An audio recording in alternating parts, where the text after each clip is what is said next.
Welcome to Plain Bids, personalized assistance with your PBS bidding strategies. Today we're talking about PBS reserve bidding. And with PBS, your reserve bid is really all about bidding for 12 days off and the different patterns you can create of days on and days off. But before we can do that, we have to understand legalities. The base legalities to always keep in mind are that you can't have a single day off. You'll almost always need to have at least 2 days off and no more than 8 days off in a row. And on days, you'll need to be on duty at least 3 days and no more than 6 days in a row. Next, you'll have to think about flex days. You have to make sure that 4 of those 12 days off can legally be flex days. For example, if you've been on duty for 6 days, your next days off can't be a flex day because the company can't use you. Here's where it gets tricky. The JCBA states that every flex day must immediately follow a reserve day of availability or another flex day. If the flex days are grouped with golden days, the flex days must precede the golden days. Now, PBS and the Flex Day Golden Day app interpret this a little differently.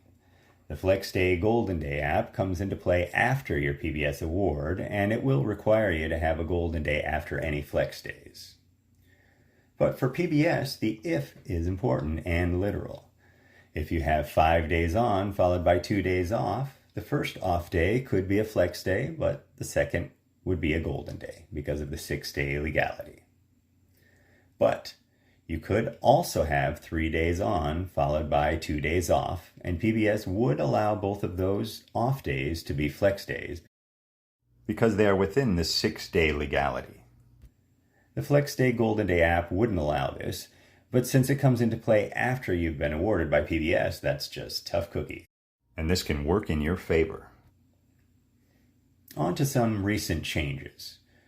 With our old way, at the end of the month, we had to have either the last 2 days as off days or the last 3 days as on days. There were no other possibilities.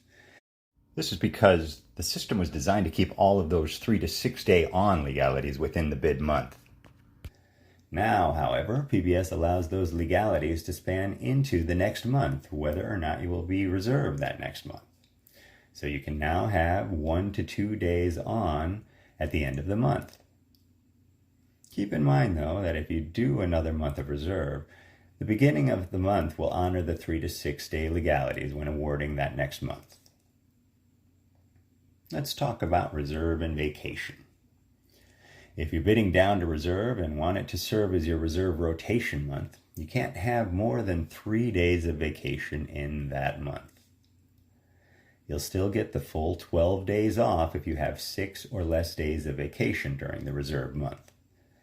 With 7 or more days, your off days will be prorated, and you'll have to check the table in the reserve manual on JetNet to see exactly how many.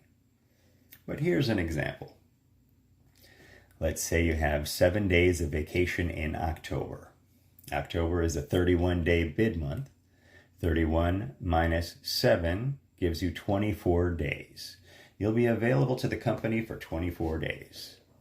Now, looking back at the table, we'll need to check the 31-day month column and find 24 available days. There we see that the prorated days off will be 9.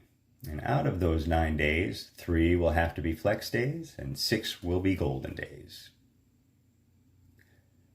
From all of us at Plain Bids, thank you for joining, and don't forget to sign up for a bidding assistance session with a Plain Bid specialist today.